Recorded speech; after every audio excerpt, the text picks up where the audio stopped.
Hey, it's Mazzy. Happy New Year. It's January 2024, and this is the Beatles Vinyl Tag 2024.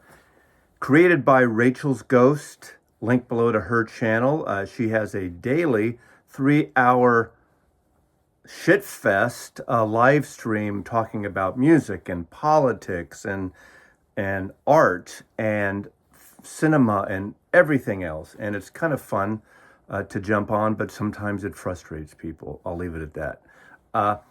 Thank you, Rachel, for starting this. This is a thread that a lot of people are going to like thumb their nose up, and there's too much Beatles stuff everywhere. But like, I'm the generation, so 60 years old this week. And this is why this is special to me. 60 years old this week, I was with my mother and I bought this record, this exact copy. I want to hold your hand. Capitol Records, the first week of January. I don't know what date exactly, but I remember it was very soon after New Year's Day, 1964. This, and then of course the subsequent upcoming Sunday night of the Beatles on the Ed Sullivan Show literally changed my life. Now, I wouldn't be here if it wasn't for this. Now, maybe some of you will say, great, aren't we so lucky? I wouldn't be the man I am, the person I am, the love of the arts, the love of music, this passion with music that hasn't stopped with, in 60 years. Literally 1 week, it was Little League and baseball and the San Francisco Giants. After that week and that Sunday night, it was the Beatles and then rock and roll and all the other bands. And I had a life of not being a musician, dabbling in music myself, but being in things related to the arts. They turned me on to music. They turned me on to art.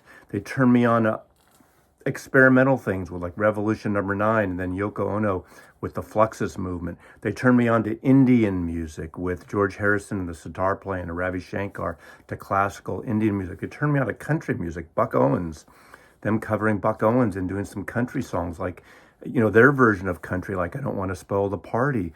They turned me on to so much music, classical music in the movie Help with Beethoven's Ninth Symphony and 1812 Overture and Prelude to Act 3 by Lohengrin.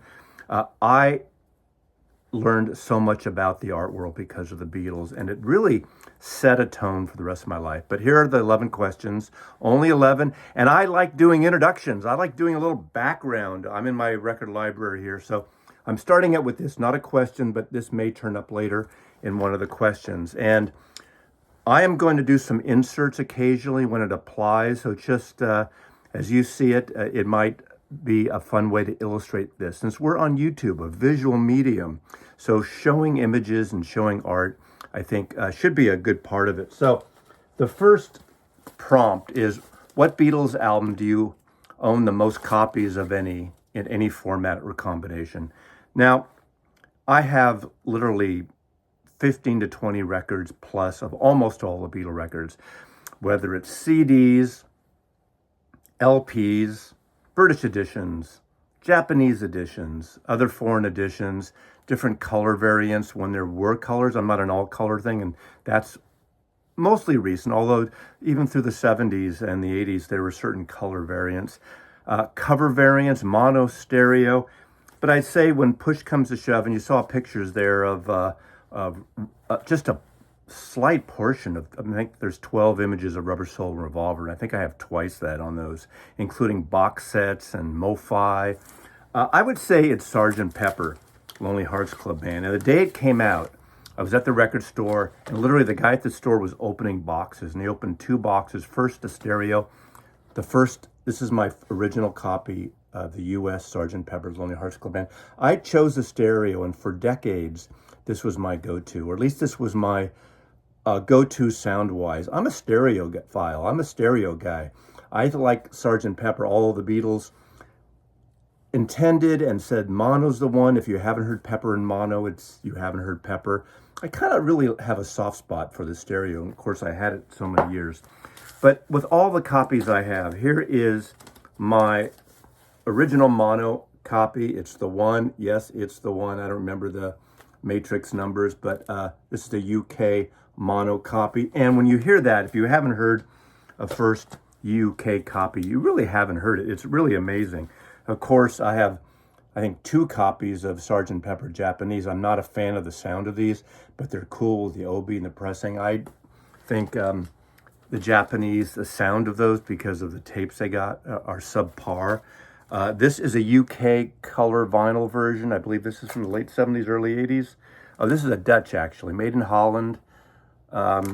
This is interesting because this is from Uruguay. This is a Uruguayan.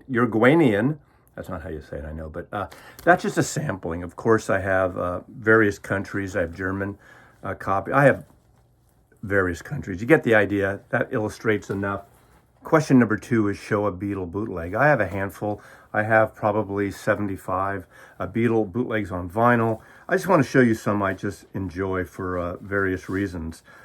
Watching Rainbows, this is some studio outtakes, kind of a fun comp. I like when they started doing actual photographic covers. First was things like the trademark quality. The first one I got was Get Back, which was basically one of the first Beatle bootlegs after Dylan's Great White Wonder. And I do have that as well, but this is a fun one.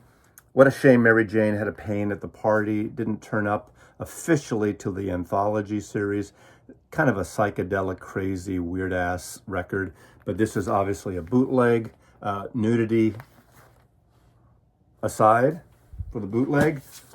This is an infamous one with a great cover. Never really officially released. 5 Nights in a Judo Arena. And this is the Beatles at Budokan. This is really cool. But I love this record. I have a black and white copy, but this is the better cover of the record. The Beatles at Budokan in Japan. And then Strawberry Fields Forever. This is a bootleg I like for personal reasons. It's just a bunch of outtakes. It does have a version of Mary Jane. It has Peace of Mind. It has an alternate version of It's All Too Much from Yellow Submarine, the Harrison song. Fool on the Hill, Strawberry Fields, an alternate version. But what I love about this, on the back here, it has a picture. This is a picture that I took that they used on a bootleg. I took this, and I know I took it because this is exactly the photograph from a promo postcard we did for our book, The Beatles England. So they took that promo postcard and used it to illustrate this cover. It's the exact negative image, or the exact image. I've checked it out many times. But those are the bootleg. Next, the last Beatle album you bought. I think most people who are really into the Beatles are going to show this. It's not the most exciting, but this is it. C'est la vie, as they say at Apple. Next is show a solo album from your favorite Beatle. It doesn't say your favorite solo album. And my favorite Beatles are the 4 Beatles. I can't pick one.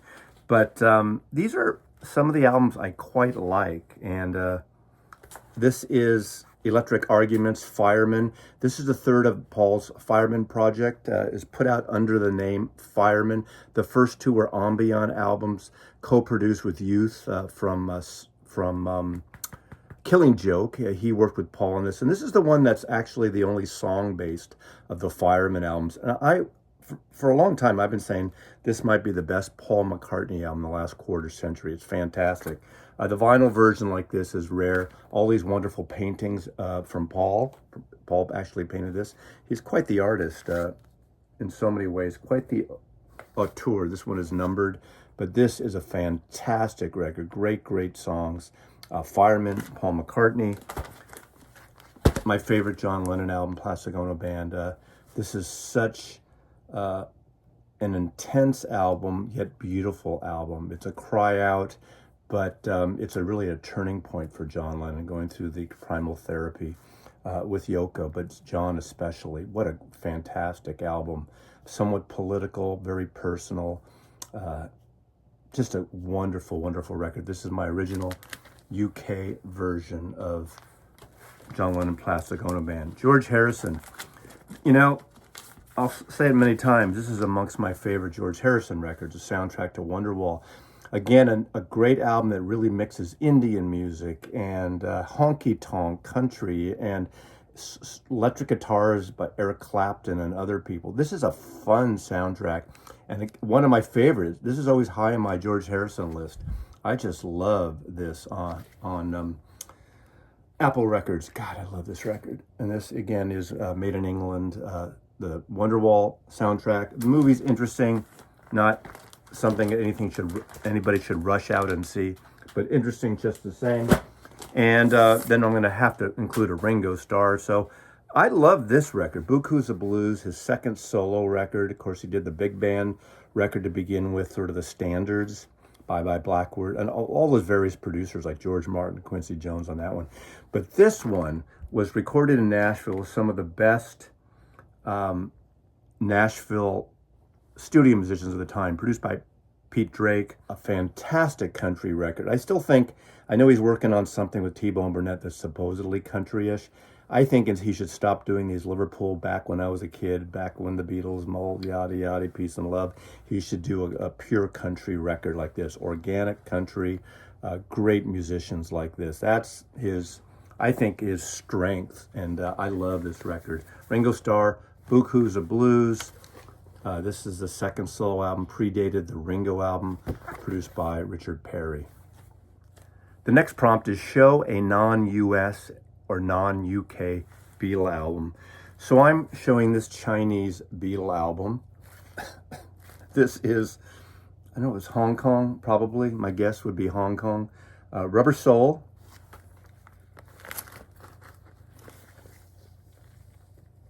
I don't know the date on here, and obviously I can't read it with the Chinese characters, but this is literally on a piece in paper with a little plastic, and so at least these Chinese records are poly sleeves, or at least plastic sleeves. This is the Beatles, Rubber Soul, and I have a lot of copies, as you saw, of Rubber Soul. Show a Beatle single or EP. Of course, I showed my very first single 50 years ago today, I Want to Hold Your Hand. This is kind of nice because you don't see it all the time. This is the Atco Ain't She Sweet. These are from the Tony Sheridan. Ain't She Sweet, if you listen to that version of John Lennon singing with the Beat Brothers, the record he did with Tony Sheridan, Lennon singing, the recording of that is so good. 1960, he walks up to this microphone and just belts it out. The vocal on Ain't She Sweet is one of John Lennon's great early vocals. Seek it out if you haven't heard it, because it's a wonderful recording, probably a really good recording studio in Germany.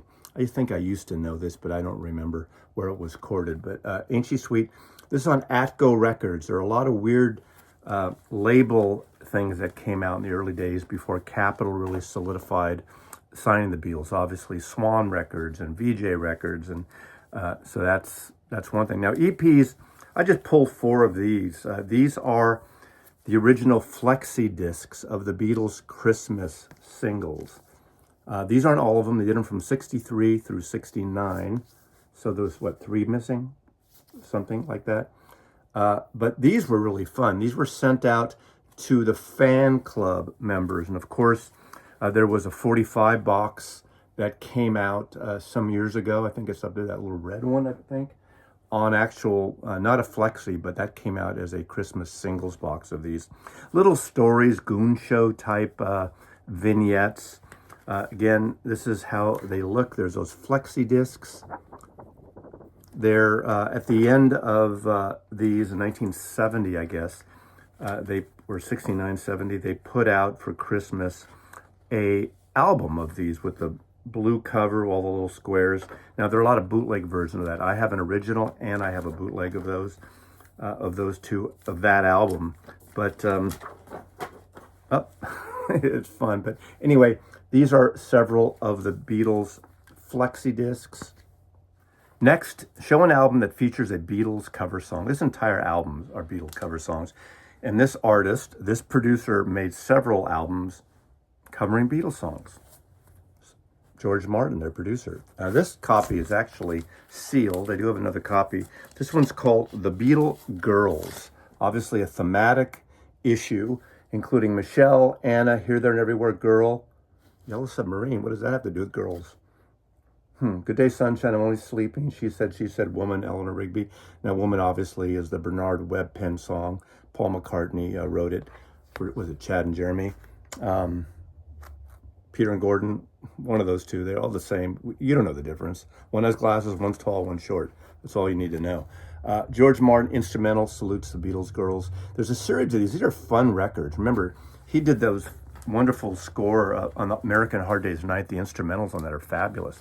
Kind of jazzy, but a little more schmaltzy in a way. But these were on United Artists Records. George Martin had his own record careers. People don't know about it. Then the next prompt is show an album that a Beatle guests on. So I'm going to show Nicky Hopkins, The Tin Man Was a Dreamer. This includes guitar playing on several tracks by an artist by the name of George O'Hara on slide guitar, slide guitar, George O'Hara. Of course, George did a lot of, all the Beatles twist their names around for different configurations and pseudonyms on different albums. And this is a wonderful record. I think he did only 2 records, this one and one on Mercury. One of the great session musicians of the 1970s. Of course, he plays on 3 Beatle albums, or 3 Beatles solo artists. He played on several of their albums, played with John Lennon, obviously on the first 2 albums, Imagine and Plastic Ono Band, played on with George Harrison, All Things Must Pass. I think Material World possibly too.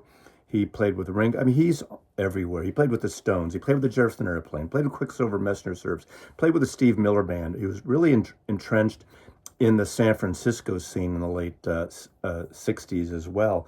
This guy got around. Then he was in London and in England and all those great records. He's at Woodstock with the Jefferson Airplane. This is really great. There's a song on here which got a lot of airplay. I think it's, who else did it? Edward the Mad Shirt Grinder is on here. Beautiful, kind of a great piano solo record, a la Layla. Not sounding like that, but one of those kind of epic virtuoso piano tracks. But a lot of great artists on here as well as George Harrison. So this is an album with a Beatle guest artist guesting on it. The next is show a Beatles item, a non-album Beatles item. So merchandising, collectibles, things like that. So I'm going to show a series of things. So there's going to be cutaways here from my collection. I'm not all in on collecting Beatle collectibles, but I do have key pieces and they're kind of fun to showcase. So those are going to be cut in as I talk. But first, let me show this. This is a brick that David Bacon and I, when we were working on our book, The Beatles England, in 1980, they were gutting 3 Savile Row, the Apple headquarters, of course, the rooftop concert building where the head of Apple was in the late 70s and late 60s, excuse me. And they were reinforcing it, renovating it inside because obviously there were structural issues after Magic Alex took posts out when they were renovating and putting a studio in the basement. This is a brick. This is from the London Brick Company. It was in the dumpster right in front of the building, so I snatched this. Original pair of wingdings. These have never been worn. Powder blue with the Beatles on them. You even have wingding paper wrap. But I have a lot of things. I have the Beatle lunch pails. I have the yellow submarine lunch pails with the thermos. I have the original 1964 blue Beatle lunch pail. I have Genesis books that are signed. I have I Me Mine and several other Harrison books signed by George Harrison. I have Ringo Starr's photograph books signed by Ringo Starr. I have Paul McCartney's books. I have an autograph of John Lennon that my friend Larry got when him and David met John Lennon when they when he went to San Francisco with May Pang promoting Walls and Bridges on KSN Radio, the Tom Donahue show. Unfortunately, I was out of town, so I did not meet John. I got a gold record. I worked on a promo for Capitol Records. That, unfortunately, is one of the worst gold records you can get because it's from rock and roll music. I did a whole display of rock and roll music at the record store that I was working at.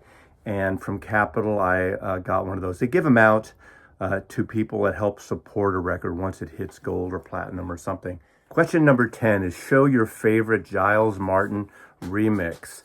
So, I'm sorry, I have to show this because this is not a Giles Martin remix, but for my ears, for my taste, the Yellow Submarine song track, that came out in 1999 is the best sounding remix. If they all patterned this, I think we would all be better off in terms of our listening pleasure. These were remixed by Peter Cobbin, assisted by Paul Hicks and Myrick Stiles. This is fantastic. I love this. I love the end of All Too Much here. It just goes on and on. What a great psychedelic gem. After hearing this, it's like, God, it felt like I never heard it on the Yellow Submarine album. What a great album. This is when the film was reissued, but find this. I think it's the best.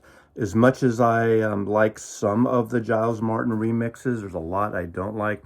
I feel it's inconsistent on the album. There might be 2 tracks great, but then it doesn't flow consistently. From my take, I would say if I had to pick one, maybe the White Album. But then again, maybe I like it because I like the Esher outtakes, which has nothing to do with remixes. So I'm sorry, that's my personal take. I love this.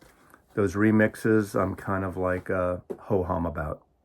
And lastly, shout out to a Beatles channel you'd like us to watch.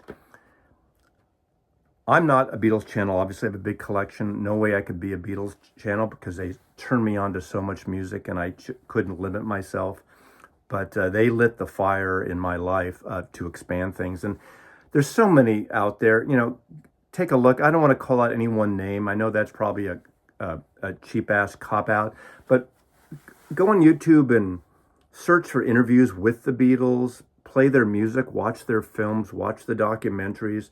There's so much wonderful things on YouTube. YouTube, I kind of wish we had that when we were kids, to view all these options out there. You can learn the entire history of music, of anything. You can learn how to fix your toilet on YouTube. So I think I'm going to leave it at that. So thanks for watching. Love the Beatles. Mazzy loves you. Take care.